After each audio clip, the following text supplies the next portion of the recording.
A Bíblia está recheada de coisas extraordinárias. São coisas que a gente aceita simplesmente por fé, porque se nós formos olhar do nosso ponto de vista humano racional, são simplesmente impossíveis de acontecer. Mas não devemos esquecer que nós somos espírito, e quando o nosso espírito se une ao Espírito de Deus, coisas impossíveis acontecem. E foi isso que aconteceu nessa passagem bíblica, onde um rosto reluzia de tal forma que as pessoas não conseguiam olhar para ele. Vamos falar sobre isso hoje? Então, vem comigo!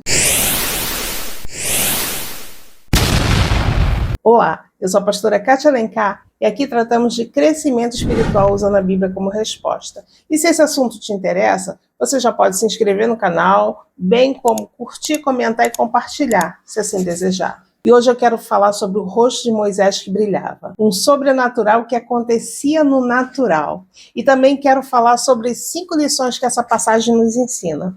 Vamos lá? E nos situamos em Êxodo 34, quando Moisés desce do monte pela segunda vez com as tábuas dos mandamentos para entregar ao povo. Quando desceu Moisés do monte Sinai, tendo nas mãos as 2 tábuas do testemunho, sim, quando desceu do monte, não sabia Moisés que a pele do seu rosto resplandecia, depois de haver Deus falado com ele. E a primeira coisa que esse texto nos ensina é: o espiritual pode modificar o físico. Deus é espírito, e isso todos nós já sabemos. Contudo, observe que só o fato de Moisés estar na presença de Deus foi suficiente para que o seu físico fosse modificado. Então eu quero falar de um espiritual que muda o nosso físico. Eu quero falar especificamente sobre saúde. Confesso que eu sou uma pessoa que não aceito com muita facilidade as enfermidades. Claro que eu sei que muitas vezes nós nos expomos, principalmente por aquilo que comemos ou por não administrar corretamente as nossas emoções. Mas, uma vez que tomamos cuidado com essas coisas, devemos tomar posse daquilo que Jesus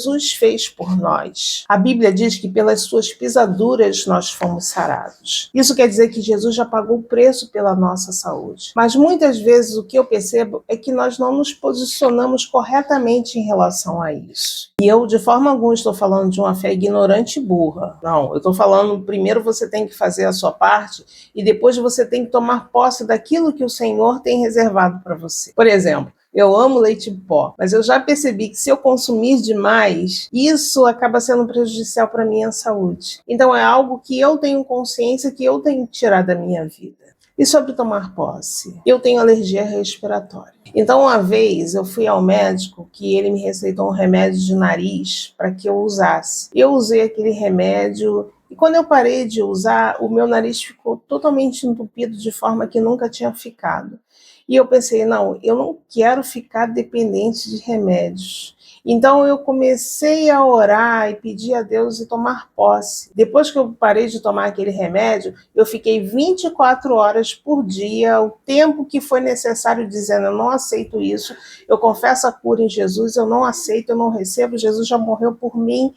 E eu não vou ficar dependente de remédio. Eu sei que depois desse período, passou o efeito do remédio, o meu nariz desentupiu e hoje eu não sou dependente de remédio porque eu não aceito isso na minha vida. Então, muitas vezes, a nossa postura é que faz a diferença naquilo que nós recebemos ou não diante de Deus. E veja bem, eu não estou falando que você não deve tomar remédio de forma alguma, mas eu estou falando que existe uma provisão para a nossa vida. E à medida que você se aproxima de Deus, você tem direito a essas coisas. E repito, eu não estou dizendo que não se deve tomar remédios, mas é uma questão de postura. Não aceite sem lutar aquilo que é contrário à palavra de Deus. Tome remédio até que a cura venha, mas não se conforme com a doença. E você? Tem algum testemunho em relação àquilo que Jesus curou na sua vida? Deixa aqui nos comentários para que eu saiba. A segunda coisa que esse texto nos ensina é: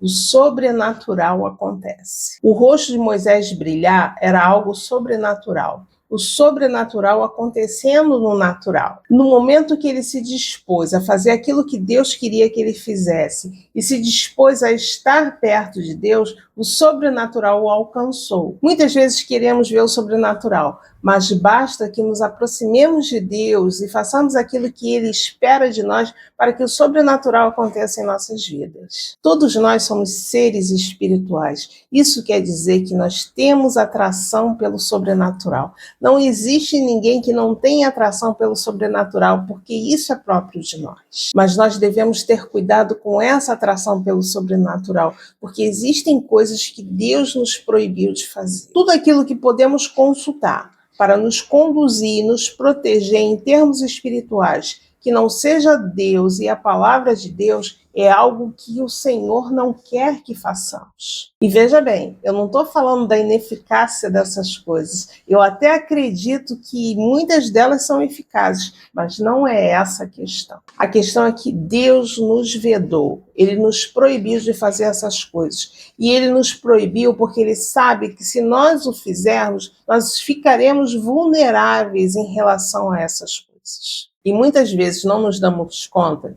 que essas coisas nos afastam de Deus, porque Ele quer ser o único a conduzir as nossas vidas. E foi isso que aconteceu com Moisés. Ele era conduzido apenas por Deus. E a terceira coisa que esse texto nos ensina é: seu rosto brilhava, mas ele não sabia. E aqui eu quero falar de uma necessidade que todos nós temos: a necessidade de sermos especiais. Às vezes queremos ser especiais para muitos e às vezes queremos ser especiais para poucos. Mas a verdade é que todos nós queremos ser apreciados. Isso é algo que Deus colocou em nós e eu não digo que é algo errado. Ter valor e ter esse valor reconhecido. Mas isso é algo que essa passagem nos ensina, que o nosso valor está em Deus. Conforme vamos nos aproximando dele, o nosso rosto passa a brilhar. E o mais importante, nem sempre percebemos e é assim que deve ser. Porque muito embora seja algo que todos nós queremos, não deve ser o alvo mais importante de nossas vidas. Mas à medida que nos aproximamos de Deus, Ele vai nos dando o brilho e o valor que nós precisamos ter. E seguimos com Moisés. Olhando Arão e todos os filhos de Israel para Moisés, eis que resplandecia a pele do seu rosto, e temeram chegar-se a ele. Tendo Moisés acabado de falar com eles, pôs um véu sobre o rosto. E o texto diz ainda que quando ele falava com Deus, tirava o véu. E quando saía da presença de Deus, colocava o véu para que as pessoas não o vissem. E aqui eu quero tirar mais duas lições desses versículos. A primeira é: nem todo mundo suporta o brilho do outro. O brilho de Deus na sua vida sempre vai incomodar alguém, porque muitas vezes isso evidencia a ausência de Deus na vida dessas pessoas. E a segunda lição é: não mostre para quem não quer ver. Numa sociedade onde o parecer é muitas vezes mais importante do que o ser, nós devemos tomar muito cuidado, porque o relacionamento com Deus é algo que é muito pessoal. Interessante que Jesus nos instrui que quando nós quisermos falar com Deus, nós devemos entrar na intimidade do nosso quarto, e o Deus que vem em secreto, Ele nos vê também. Porque muitas vezes ficamos tentados a mostrar para outras pessoas o quanto nós somos espirituais. Mas o nosso relacionamento com Deus invariavelmente vai aparecer. Moisés escondia o seu brilho com véu, mas todo mundo sabia que o brilho estava lá. O seu secreto sempre vai aparecer no seu público, ainda que você não se dê conta disso. Conclusão: um relacionamento com Deus é algo que muda o nosso ser. Muda o nosso ser espiritual, o nosso ser emocional e o nosso ser físico. Mas eu não estou falando de orações rápidas no momento de sufoco. Eu estou falando de relacionamento. Falar e ouvir, amar e ser amado. Deus sempre quer se relacionar conosco e cabe a nós desenvolver a nossa parte nesse processo. E quando nós fazemos isso, nós desenvolvemos um brilho, que ainda que as pessoas não queiram ver, com certeza estará lá. Medite bem nessas coisas.